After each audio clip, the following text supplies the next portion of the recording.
80s के RX series और खास करके RD350 जैसे लेजेंडरी बाइक्स हो या आज के MT15 और R15, यामाहा का परफॉर्मेंस से गहरा नाता है। लेकिन स्कूटर्स की ओर आए तो मामला कुछ और ही है। हाँ, कुछ ऐसे ब्रांड्स हैं जिनका दावा रहा है परफॉर्मेंस देने का, पर यामाहा एरोक्स 155 के आने तक हमें कोई भी पूरी तरह से परफॉर्मेंस ओरिएंटेड स्कूटर नहीं मिला। तो कैसी है आज तक की सबसे पावरफुल इंडियन स्कूटर और क्या आपको इसे खरीदनी चाहिए? पता चलेगा कुछ ही समय में, लेकिन उसके पहले बाइक देखो को सब्सक्राइब कीजिए और बेल आइकॉन को भी जरूर दबाइए। तो शुरू करते हैं यामाहा एरोक्स 155 की खूबियों से।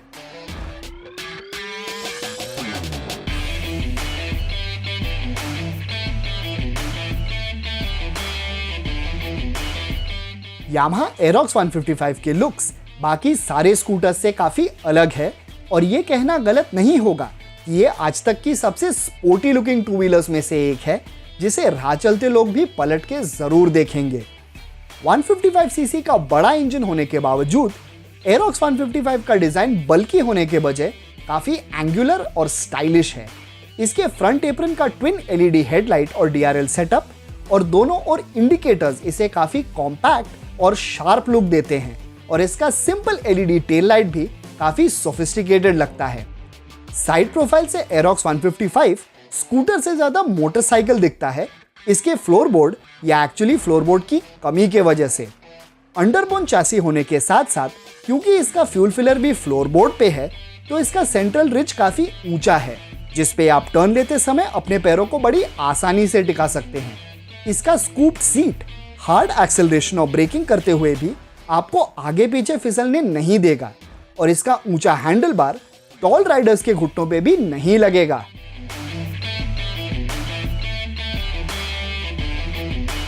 अब तक का सबसे पावरफुल स्कूटर होने की वजह से एरोक्स 155 का परफॉर्मेंस शानदार ही नहीं लाजवाब है।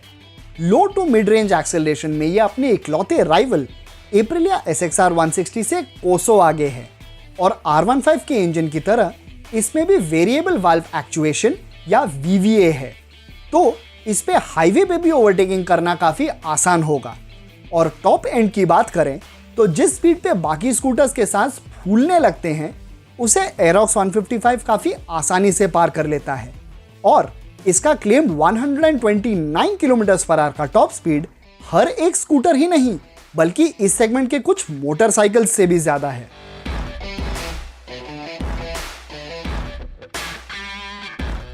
दमदार परफॉर्मेंस का सही जोड़ीदार है दिल बहलाने वाली हैंडलिंग और इस हिसाब में भी एरोक्स 155 खरा उतरता है। इसके लो सेंटर ऑफ ग्रेविटी और चौड़े टायर्स के वजह से आप ना ही सिर्फ बड़े आसानी से टर्न्स ले सकते हैं बल्कि ये लंबे टर्न्स में भी एकदम स्टेबल रहता है।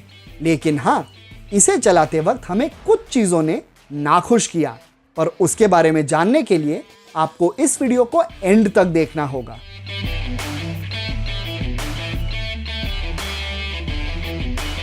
आजकल के ज्यादातर स्कूटर्स की तरह एरोक्स 155 में भी मल्टीफंक्शन की स्लॉट मिलता है जिससे आप इग्निशन के साथ साथ बटन के थ्रू फ्यूल फिलर और अंडरसीट स्टोरेज को भी एक्सेस कर सकते हैं।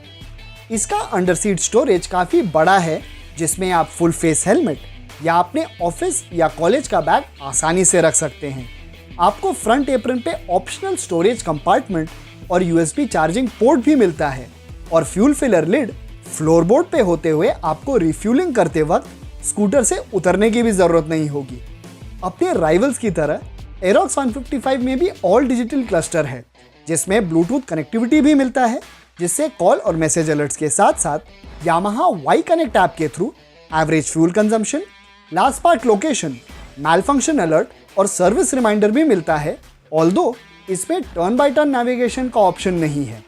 लेकिन इतना ही नहीं, भले ही आपको इसके VVA फीचर के बारे में पहले ही पता चल गया होगा, लेकिन इसके साथ साथ इसमें फसीनो और रेज एडार की तरह स्मार्ट मोटर जनरेटर भी है जिससे आपको साइलेंट स्टार्ट ही नहीं बल्कि आइडल स्टॉप स्टार्ट का भी ऑप्शन मिलता है जो ओवरऑल फ्यूल एफिशिएंसी थोड़ा तो जरूर बढ़ाएगा।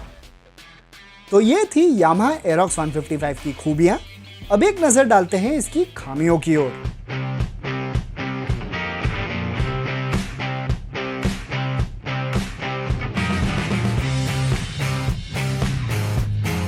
परफॉर्मेंस ओरिएंटेड स्कूटर होते हुए जाहिर है कि एरोक्स 155 का राइड क्वालिटी थोड़ा फर्म होगा, लेकिन एक्चुअली इसका राइड क्वालिटी फर्म ही नहीं बल्कि काफी स्टिफ है।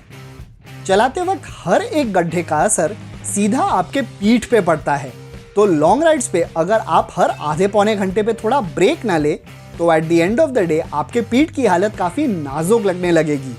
अब एरोक्स 155 के लिए यामाहा कुछ ऑप्शनल एक्सेसरीज भी देता है, जिसमें से एक है एडजस्टेबल रियर सस्पेंशन, लेकिन इसमें भी कुछ इश्यूज हैं।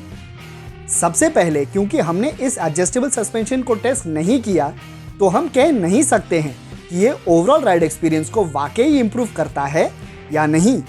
दूसरी बात, क्योंकि ये सिर्फ रियर सस्पेंशन है तो ये कितना भी अच्छा हो फ्रंट फोर्क के स्टिफनेस को बेहतर नहीं बना पाएगा। और तीसरी बात, 17,000 रुपए की कीमत होते हुए ये काफी महंगा भी है।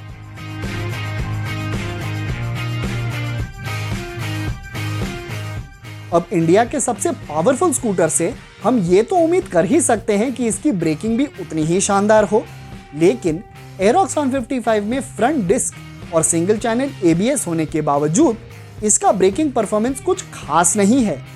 इसके ओवरऑल ब्रेकिंग फील की कमी के वजह से आपको ब्रेक लीवर को अक्सर थोड़े ज्यादा जोर से दबाना पड़ेगा, लेकिन इसका साइड इफेक्ट ये है कि ABS होने के बावजूद इसके फ्रंट ब्रेक को आप कभी कभी लॉक होते हुए महसूस करेंगे, जिसका आपके ओवरऑल राइडिंग कॉन्फिडेंस पे थोड़ा असर तो जरूर पड़ेगा।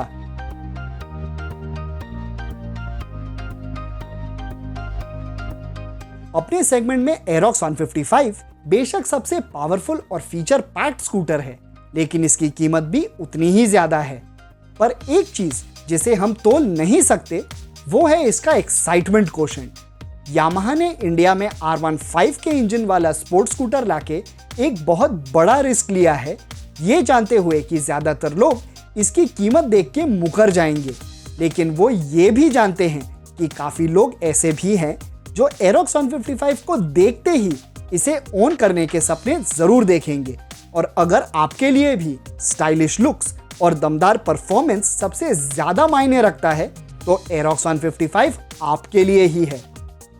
तो क्या आपको भी लगता है कि कुछ सालों में यामाहा के आइकॉनिक बाइक्स के लिस्ट में एरोक्स 155 का नाम भी होगा?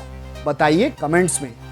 अगर आपको ये वीडियो पसंद आया तो इसे लाइक और शेयर जरूर कीजिए, और बाइक देखो को सब्सक्राइब करना और बेल आइकॉन को दबाना मत भूलिए हर तरह के टू व्हीलर्स के लेटेस्ट न्यूज़ और रिव्यूज के लिए, वो भी हिंदी में।